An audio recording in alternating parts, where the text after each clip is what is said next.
Hello, everybody, and welcome to another edition of the Brown Bears Sports Report. I'm your host, Scott Cordisci. Glad you could join us. The Brown Bears Sports Report brought to you each week by United Healthcare. You put care into everything that you do. United Healthcare does too. United Healthcare, health plans that care for you and your family every step of the way. See what care can do at UHC.com. Well, this week, joining us on the Brown Bears Sports Report, it gives me great pleasure to welcome some members of our Brown women's and co-ed sailing programs. And what a great weekend they're coming off of. We'll talk about that in just a moment. Let's introduce each of them individually. First off, we have a senior from New York City, Justin Chang. Justin, how are you? Good, thank you. How are you? Thank you for having me. Doing great. Well, thank you for joining us, Justin. A senior from Annapolis, Maryland, Annabelle Hutchinson is with us as well. Annabelle, how are you? Good. Thanks for having us here. Thank you for being with us. A junior from Sao Paulo, Brazil, Olivia Belda is with us. Olivia, how are you doing today? Hello, I'm doing good. Thanks for having us. Well, thank you for being with us. A junior from Winthrop, Massachusetts, Emma Montgomery is also with us. Emma, how are you? Great. Excited to be here. Emma, thank you for being with us. Another junior from San Diego, California, Maddie McGrath is our guest. Maddie, how are you today? I'm great. Thanks so much for having us. Thank you for being with us, Maddie. And a junior from Providence, Rhode Island, Jack Murphy. Jack, how are you? I'm doing great. Well, congratulations to all of you. For folks that don't know, this past weekend, the Brown women's and co-ed sailing programs both captured the New England Championships down in New London, Connecticut. Justin, we'll start with you. Quite a thrill, I would imagine, for the team to be able to capture both the women's and the co-ed titles. Oh, it's definitely great. And I think we definitely are thankful for having the ability to practice and be together as a team over the past few weeks. And that certainly contributed. I know not everyone was able to sail this weekend, but everyone was contributing at practice and everyone had a part in our success this past weekend. So it's a huge win for the team as a whole. And of course, special congrats to those who also sailed at the championships. Annabelle, success obviously is no stranger to these programs, right? But what makes this so exciting is your first competitions as a varsity program here at Brown, and you win the New England Championship. That had to be cool. Yeah, it's very exciting for us, and it's an awesome way to start off the varsity program. We're all super excited that we haven't been competing for over a year, and then we came out with 2 back-to-back wins. So that's pretty awesome. Olivia, talk about the fact that the programs have now been elevated to varsity status. That has to be exciting for all of you, I think, for a variety of reasons, right? You now have access to, athletic training at Brown, strength and conditioning at Brown, like all varsity athletes do. Maybe increased coverage on brownbears.com, media coverage, things of that nature. Can you talk about the fact that sailing this past year was elevated to varsity status and what it means to you and your teammates? It's super exciting to have the support of the school finally. And we can see that strength and conditioning does help. We've been doing it, although we couldn't sail the whole semester, we've been doing strength and conditioning, which really we've seen an improvement. And it's really exciting to have this media coverage. Just to be in this interview is great. And to put our sport out there and to show our results to all of Brown, that's very, very exciting. Emma, same question along the same lines. These programs had success before being elevated to varsity status, right? When it was club sailing. But now that you're varsity, even more exciting, I think, for all of you. Yeah, absolutely. So we've been competing in varsity level regattas for the past decades, but really being able to show up to these regattas with the support of the school and kind of the scaffolding of the athletic program structure behind us, I think is going to help us as we progress through the years, just with recruiting and retention and really proving that we are one of the top teams in the conference and in the country. Maddie, Emma brings up a great point, right? From a scheduling standpoint and a competition standpoint, really nothing changes because you have been competing, as you mentioned, against other varsity programs and club programs for that matter throughout the country. But it's just really the support and everything that goes into it that changes, right? Yeah, so basically our regattas that we go to in our competitions and the teams we sail against haven't really changed at all. But I think what really changed at the base level is just knowing, like Emma said and Olivia said, knowing that the school is behind us. And it's really cool been getting coverage from the school and the main athletics channels.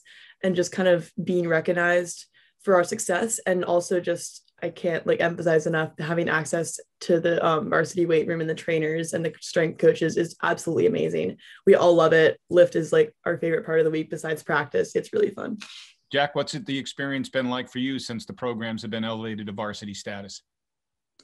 Yeah, I think like one thing I'll point out in the past has been tough is when people on the team get injured, there was really nowhere for us to go. And so having access to trainers is like really, really big because injuries do happen pretty often. So. Justin, you're from New York, and I understand you're a big Yankees fan, right? But tell us a little bit about your experience, with this program over the last now 4 years. Sure. It's been absolutely wonderful. I was not a big competitive sailor in high school. I was a walk-on the team, but what I can be really thankful for is just the support the team has been for relative beginners like me coming on, and over the past 4 years, just being able to work with such top quality sailors and being able to work on my craft and being able to become better over the past 4 years. Like I could say I am just so much better now than I was when I first joined the team. So overall, like what I've been really thankful for is just the general support and the togetherness that we have as a group, and as a supportive group, that we do have a wide range of skill sets on this team, but it's all about working together and helping each other improve no matter what level you are coming in. Annabelle, some people may not know this, but your program, the women's team, are the defending ICSA national champions, right? The last time this competition, the national championship, was held in 2019, Brown won it. By winning the New England championships, obviously you qualify for the ICSA national championship, which ironically is in your hometown, Annapolis, next month. And the co-ed team also qualified, and that championship is in Annapolis in June. Do we know, is there a shot that these two teams, your two teams, will be able to compete, or is this still something that's very fluid and up in the air?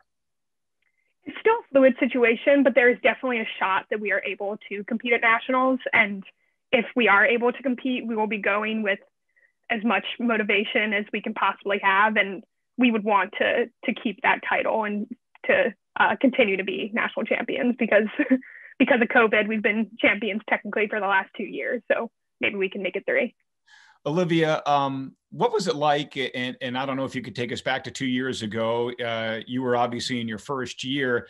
The program winning that national championship, what was that whole experience like? Oh, it was amazing. Just having this team to come into, and super competitive.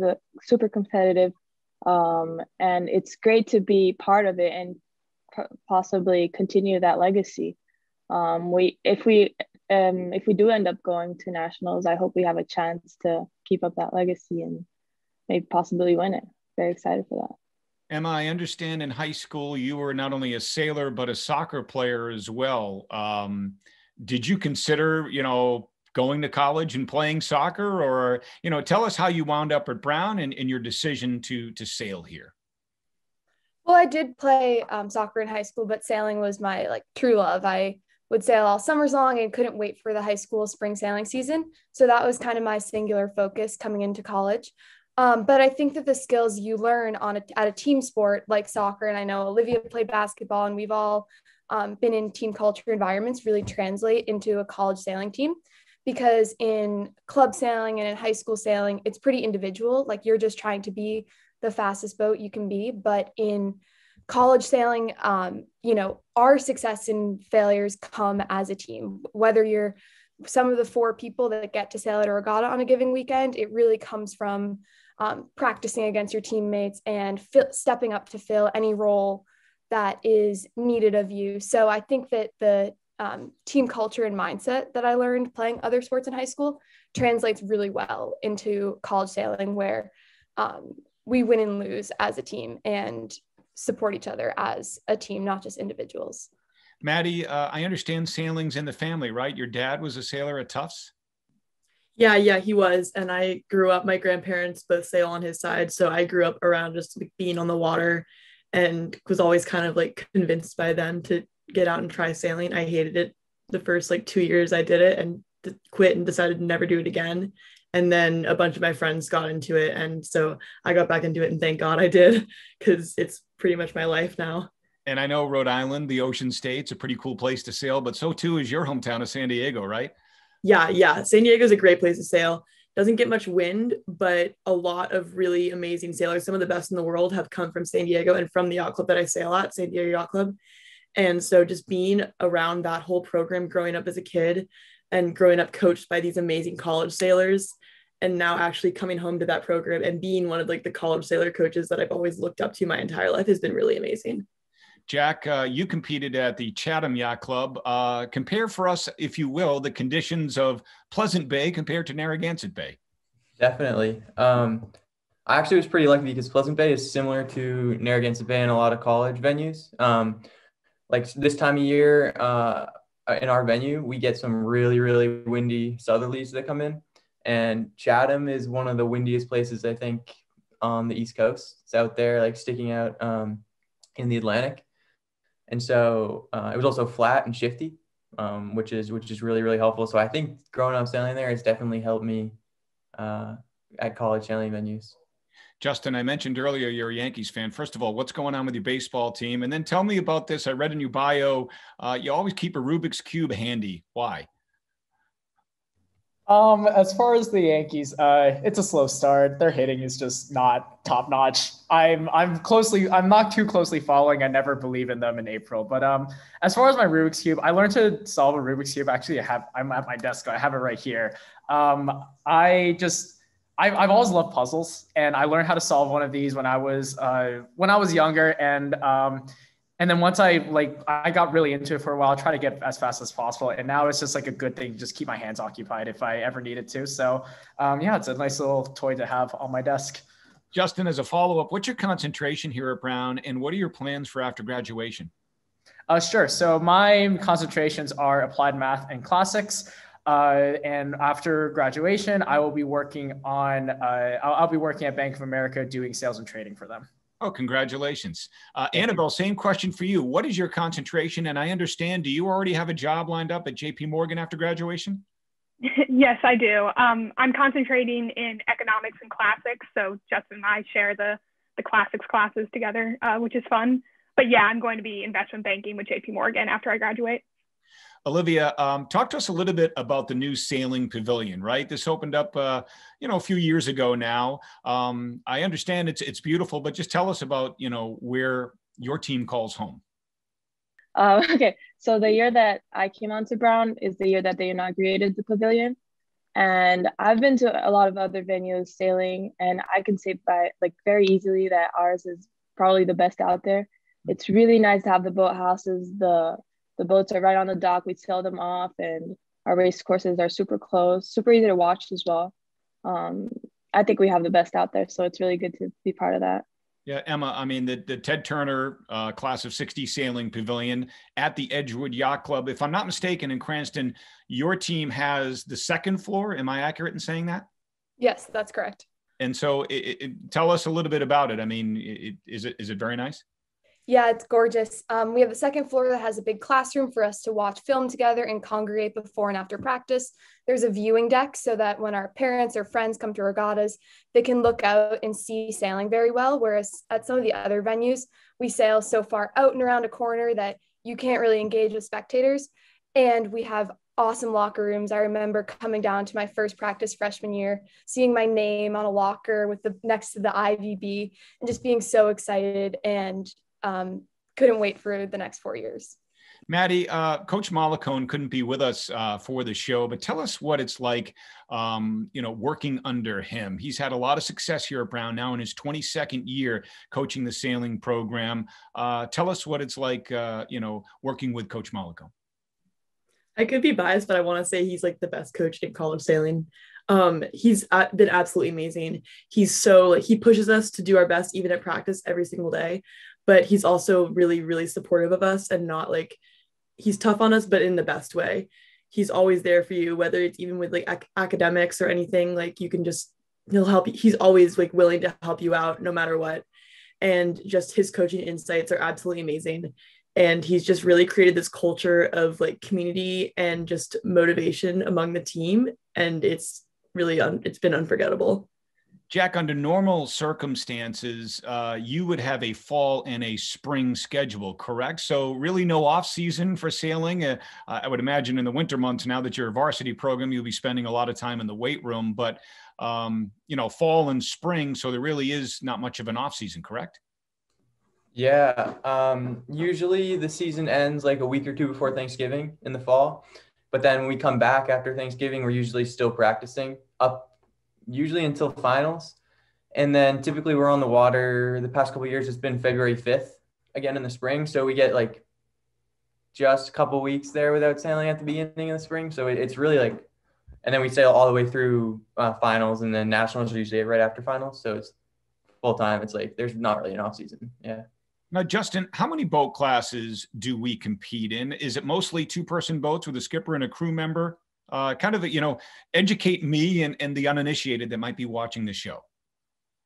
Sure. So we primarily compete in two boat classes. One is called FJs or Flying Juniors. The other one is called a Z420, but both of them are two-person boats. I think you can see behind me, we have a skipper and a crew in each boat. And that's like where the majority of our boat classes lie. But we also have a few competitors who sail lasers, which are single-handed boats. So just one person a boat. They have their national championships. I remember early November around that time. So, but otherwise, those are the two main classes that we compete in. Annabelle, the pandemic obviously has affected everyone for the past year plus. Were you able to get out on the water in your hometown of Annapolis and get some sailing in during the pandemic? Yeah, luckily I was able to a couple times. My home yacht club, we have J22s. And so another girl from the Brown sailing team who's from Annapolis, we would try to take out the J22s occasionally when we could, which was very fun during the pandemic. But it definitely is refreshing to be back in college sailing boats and to be racing again. Olivia, when the pandemic started, did you go home to Sao Paulo?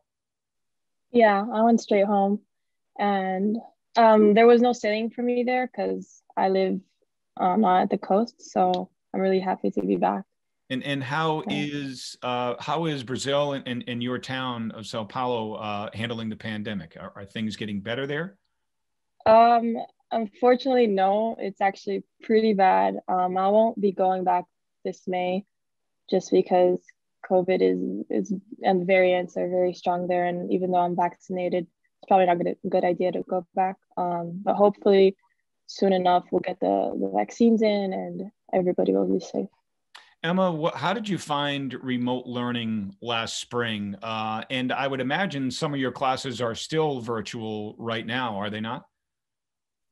Yeah, all my classes are virtual right now, unfortunately. But last spring, the transition was a bit more bitter because we're all really sad to be losing the end of the sailing season after a tremendous fall and then spring season. But I think that remote learning, when we came back in the fall, got increasingly better, and I was able to still get a lot out of my classes and connect virtually with classmates and meet new people and professors over the course of the fall and now this spring. Maddie, what did you do during the pandemic to, stay in race shape, so to speak? Gyms were all closed where I was for the majority of the time. So I did a lot of just running. I got out onto the water, like went surfing with my dad a bunch when I was home. And then I got the opportunity to leave for the summer and go out and coach on Long Island. So I did actually quite a lot of sailing this past summer when I was coaching, and just like after work, we'd go racing, all the instructors. So I was lucky enough to like pretty much continue my normal summer schedule of like coaching and sailing all the time. Jack, what's your concentration and what are your plans next year after you graduate? I study applied math economics, and I also might double concentrate with computer science. I don't know, I'll probably do something in that area, mathy, computer science after I graduate, but I really don't know. Olivia, let me ask you the same question. We'll ask all the juniors. What is your concentration? And ideally, what would you like to do after you graduate from Brown? I'm concentrating in biology and computer science as well. I'm actually taking a couple classes in Earth. I'm not sure what I wanted to do. I initially thought I was going to be a doctor. I was doing pre-med and all. And I started doing CS and I liked it so much that that's not the path I'm going down. Um, but I don't know, something with CS, maybe biotech, definitely in the health world. So yeah. Okay. Emma, how about you? What is your concentration? And have you given thought about what comes next after Brown when you graduate in 2022? Yeah, so I'm studying economics and also psychology, and I don't have a clean, succinct answer for you, but thankfully at Brown's allowed me to keep my options open. So hopefully I know more in a year. Maddie, how about you? What's your concentration and any thoughts on life after graduation? I'm studying English, and ideally, eventually, I'd like to go into publishing, but I'm probably just gonna, after graduation, kind of play it by ear, probably coach for a few more years. I'm not sure yet. Justin, what do you miss most about the pre-pandemic norm, right? When everything was normal and we could all be together and, you know, nobody's wearing masks and you could really go wherever you want, do whatever you want. What do you miss most about those times? I guess in terms of the team, just being able to practice almost 4 times a week and essentially sailing 6 days a week, because we practice Tuesday through Friday and then we compete Saturday and Sunday. And just like being with the team 6 days a week and being on the water 6 days a week was just an awesome time.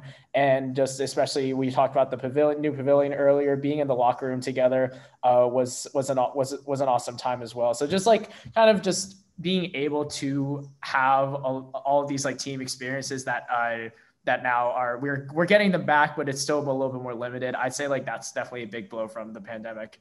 Annabelle, along those lines, what are you going to miss most about your experience at Brown, be it as part of this team, in the classroom, socially? What are you going to miss most after graduation?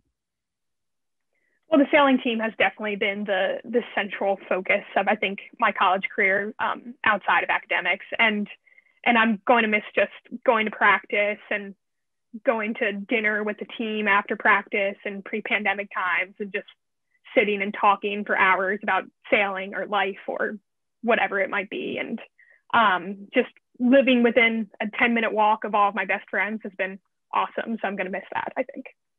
Olivia, tell us, do you have a favorite spot on campus that you like to just hang out? That's a hard question. I have a routine that I'm a big fan of, which is getting poke on there, getting kung fu tea, and then going to study on the steps of the main green. So that sounds great. Emma, what's your favorite spot on Thayer Street and favorite spot on campus? My favorite spot on campus is definitely Watson. We would all often study there after practice, and there's great lighting in there and tables that you can all push together. And on Thayer Street, probably BGO for a breakfast sandwich before regattas. Sounds good. Maddie, how about you? What's your favorite spot on campus, favorite spot on Thayer Street? I'm going to have to also say BGO, and then either Watson or the main green, just really great places to group study and not actually get much work done, but hang out with friends. Jack, being a local guy, tell us what's the best thing about Providence, maybe that people don't know? I'm actually from Arlington, Mass. Okay. Why do I have Providence, Rhode Island under your name? I put it in wrong. Okay. I thought it was my mistake. On me. That's on me.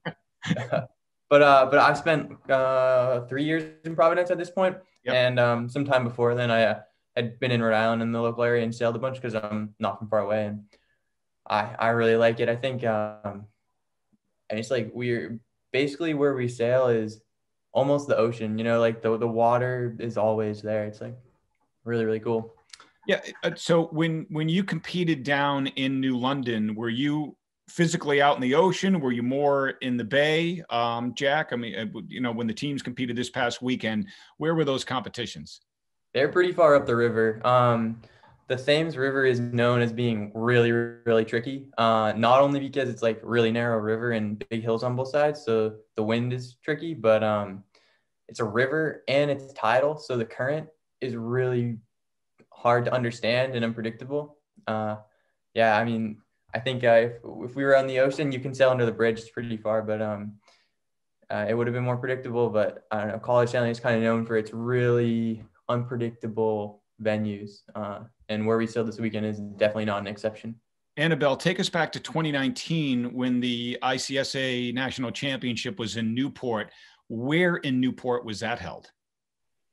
it was held basically right in the Newport Harbor.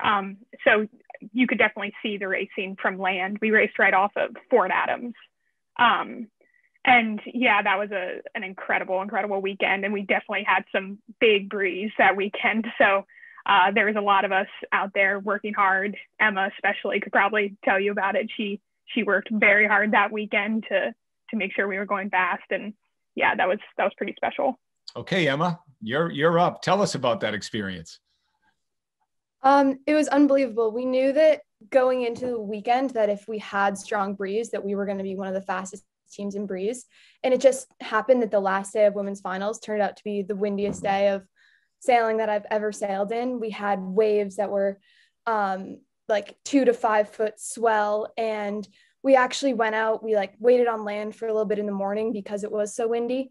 And we went out in our 420 fleet of boats with smaller sails on them to try to be able to stay upright. And it was really a whole team effort. We had, our co-ed team there cheering us on and helping us, righting boats that had flipped over from other teams. And yeah, it was really the culmination of our favorite conditions and in a venue that we got to know really well from practicing in Newport leading up to nationals. So Maddie, now that the New Englands are over with, I think Annabelle touched on this a little bit earlier, you and your teammates, both the women's and the co-ed teams, will continue to practice until you're told otherwise. Is that kind of how it goes? Yeah. We have a few more regattas coming up too. We have a scrimmage with URI this coming Saturday at Brown. And then on Sunday, we have our team race qualifiers, which is a different format of sailboat racing. So hopefully we also win that qualifier as well, knock on wood. And so up until then and after that, we'll just keep practicing, and definitely leading up to nationals. If we get to go, we're going to be practicing hard once finals ends. All we have to do is sail, which is going to be really, really amazing. I'm looking forward to that. Well, thank you all for joining us on the show today. And Justin and Annabelle in particular, thank you for 4 great years and your dedication to this program. We certainly wish the two of you the best of luck in your future jobs. And thanks again for joining us on the show. Thank you very much. Thank you so much. Thank you so much for having us. All right. Thank you. That's the Brown Women's and Co-ed Sailing Programs, our guest on this week's edition of the Brown Bears Sports Report. This has been a presentation of Learfield IMG College.